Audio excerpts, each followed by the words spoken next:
Welcome to Business Innovators Radio, featuring industry influencers and trendsetters sharing proven strategies to help you build a better life right now.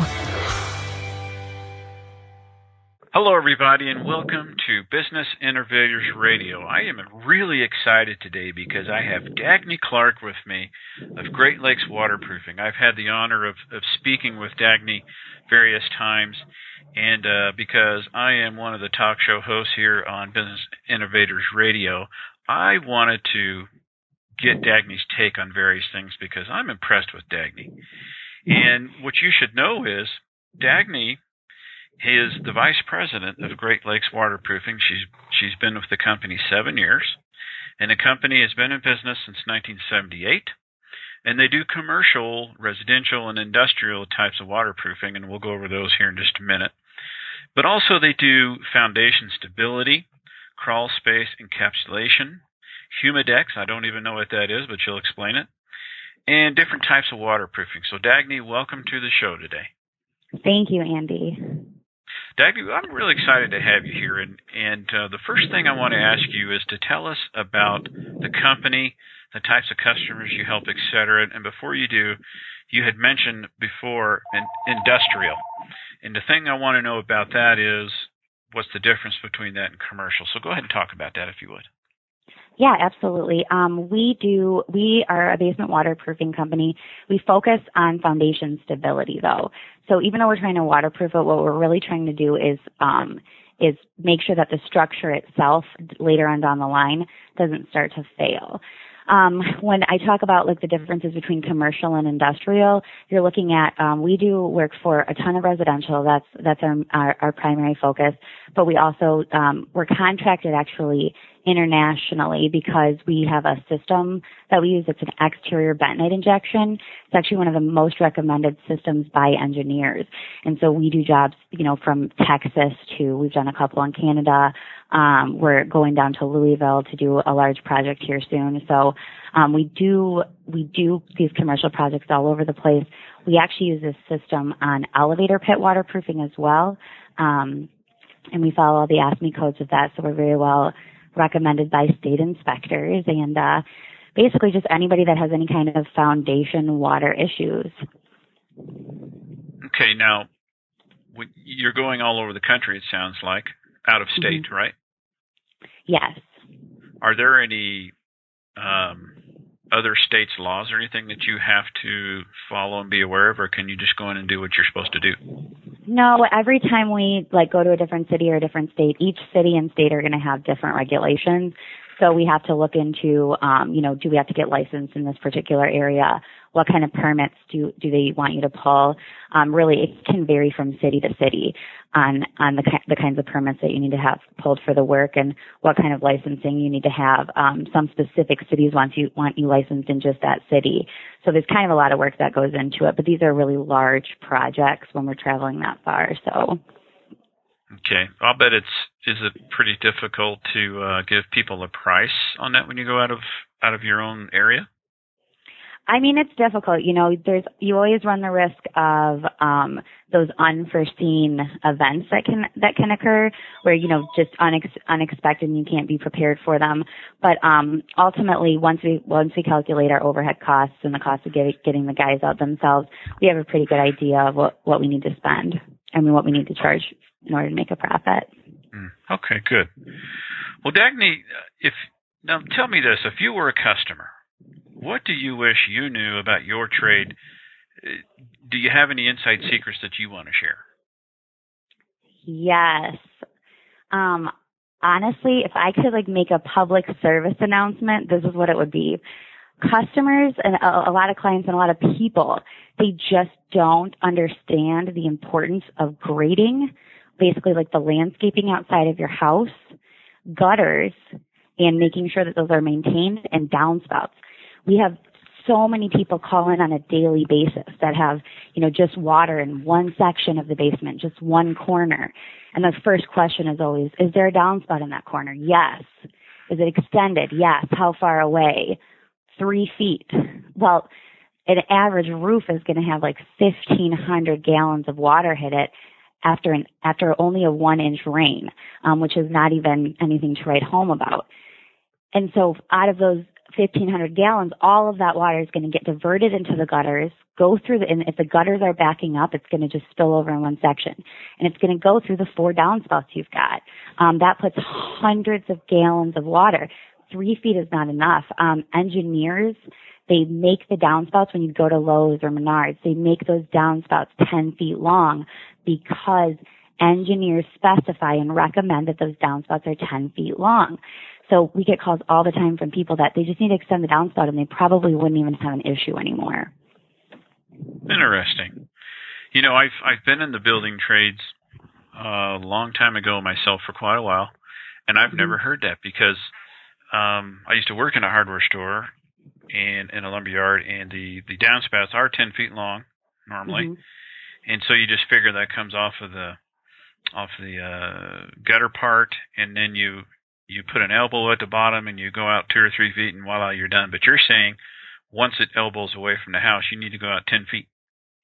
Yeah, that's why they make them 10 feet. It's like they make them at what the engineers want them at, and then everybody takes them home and cuts them because, you know, nobody really wants a downspout 10 feet away from the house.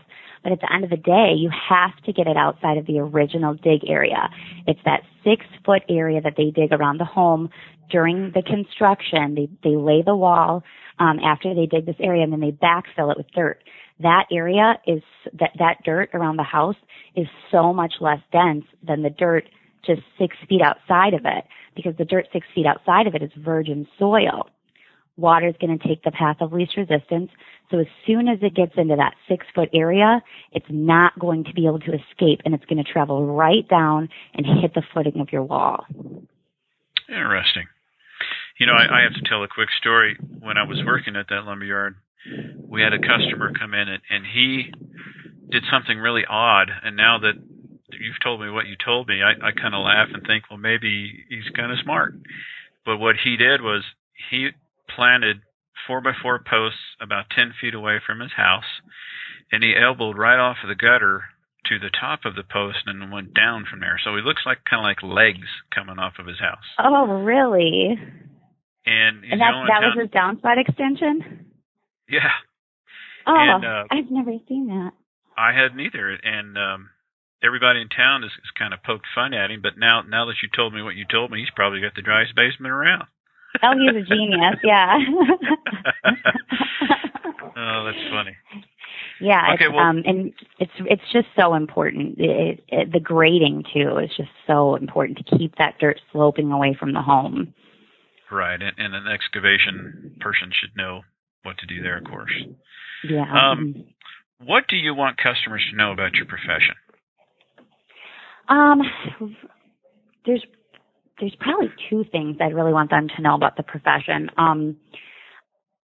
The first thing is there's an industry standard. It has the highest markup out of any other installation. It's called a drain tile system. I'm sure the majority of people that have ever had water in their basement are familiar with it. Basically, no matter how that water is getting into the basement, what it does is it allows the water to come in through the wall and through the footing, and then it diverts it out of sight. But these drain tile systems, they're installed on the interior. Sometimes you have exteriors. Well, a lot of buildings have exteriors, but those will fail. But once it gets into that drainage pipe, it slowly drains into the sump pump, but it only drains at a 1-inch slope over a 16-foot run. So the water drains very slowly. And in the meantime, it's flooding out the footing. Well, here's the issue I have with those drain tile systems. If you have a water main leaking on the outside of your house, not a heavy leak, right? Just you have a pinhole leak. That drain tile system, if you had a waterproofing company come out that only sells drain tile systems, they would quote a drain tile system for that because they don't necessarily know what's going on underneath the ground. So basically, rather than saying, okay, let's figure out what's going on underneath the ground here, and actually fix the water leak itself, let's just divert that water once it gets into the basement and bring it over to the sump pump and then pump it back out of the house. So the fact that the drain tile systems are the industry standard, it really bothers me. It's a high markup product. And it's an easy fix. No matter what issue they're having, no matter how the water is actually getting into the foundation, it will hide it. It sounds like a Band-Aid. Yeah, it is kind of a Band-Aid. I mean, there are definitely situations that you need to use it, like, you know, those people that have, if they didn't have the sump pump or they didn't have the drain tile system, their floor would be coated with like 3 inches or 6 inches of standing water because they're in a low area, high water table. But in situations where people are only getting water on 1 or 2 walls, that's not because you're in a situation with a low area, high water table. That means that there's something going on out there that's creating flood-like conditions next to the home. Okay. Yeah, so I'm not a huge fan of drain tiles if you can avoid them. The second one is, I wish that customers were a little bit more familiar with the products that they were purchasing. Granted, you know, it's our profession. It's our job to be completely familiar with it. But like, there's a couple of products out there I really hate. Epoxy injections. They work really, really well for about 5 to 7 years, but then they crystallize and crack. And so then, you know, you get the epoxy injection done and it holds up. You finish the drywall, but then in 7 years you have the same problem again. So you have to tear down the drywall and get the epoxy injection redone. The second one, and pretty much everybody that's listening to this right now has probably had completed on their home. It's a tar spray coating that they put on. They just come in. It's really cheap. It lasts for about 5 years. It gets the builder out of the warranty on their home. And they just spray tar on the wall, and then they backfill it, and then, you know, that tar is going to crack in 3 to 5 years. The builder's out of the warranty on the home. Now go worry about purchasing a basement waterproofing system. Mm-hmm. Okay, so when you're talking about spray tar, that's in the initial construction when they've dug the hole and they've set the footers and the foundation walls, they tar it and then they backfill, right? Yeah, exactly. Mm-hmm. Okay.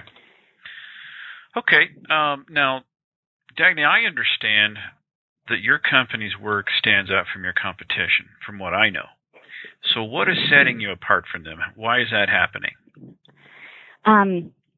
Well, the first reason is the same thing I was talking about with the drain tile system. We don't just go in and try to quote a drain tile every time. We really focus on stopping the water at the source, which is on the outside.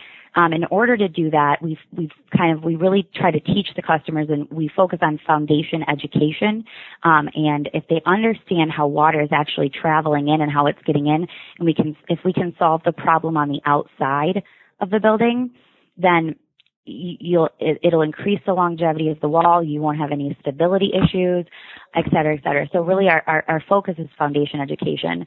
And then our second one, and this is kind of this is why we travel all over the place. We utilize this really advanced technology to seal basement walls from the outside, without digging anything up. We use an all natural substance. It's called bentonite clay, and we basically inject it into the ground on the outside of the home's foundation. So the way the bentonite works is, once bentonite mixes with water, it swells to 15 times its size. And after we inject it every couple of feet along that wall, it actually swells and it creates like a membrane barrier on the outside wall.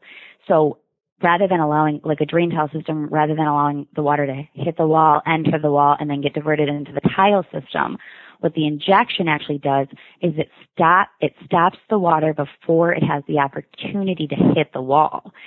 So just by doing that, you're actually increasing the longevity of the wall itself. It's the way it works is really cool. What about the footer, though? Does that help the footer also? What the bentonite injection does is it gets from footing to grade level. So actually it's only going to stop water on the top of the footing to grade level. But like I was telling you about, so what we do is we'll do the bentonite injection, but then you also have to stop the natural, if you have like 2 walls that have heavy leakage, which most people don't. If you need a drain tile system, you're getting inches and inches of water. The majority of people actually have their water coming in from the wall itself. If you've got footing water, that's when you would need a drain tile system. Okay. Now, why doesn't that happen at new home construction, or is it now? The bentonite injection? Yes. Well, there is something called bentonite. It's basically the bentonite clay that we inject, only it's in panel form.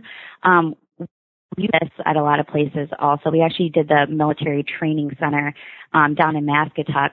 But the reason that people don't really do this is because a tar coating around an entire house, like an average size house, is going to cost $1,500. If you were to get that panel, that bentonite in panel form, you're looking at around $6,000 to $7,000.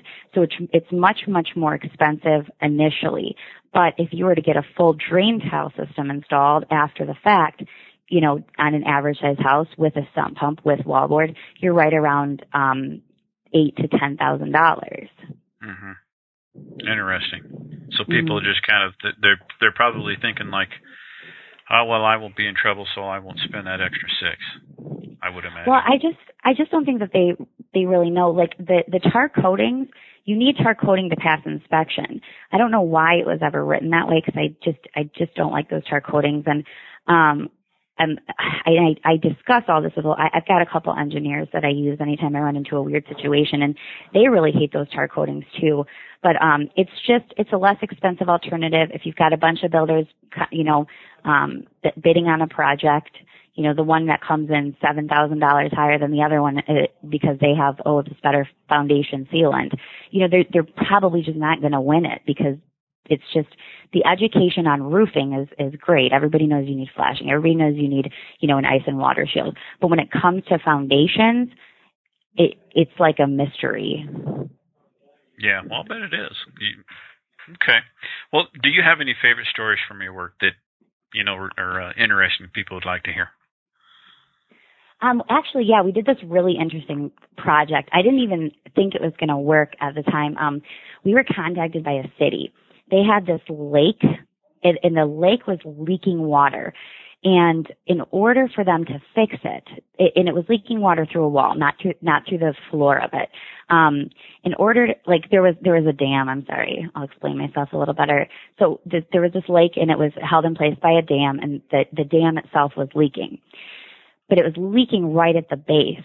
So in order for them to fix it, they were looking at draining the entire lake, which is thousands and thousands of gallons, to fix the leak and then fill it back in with water.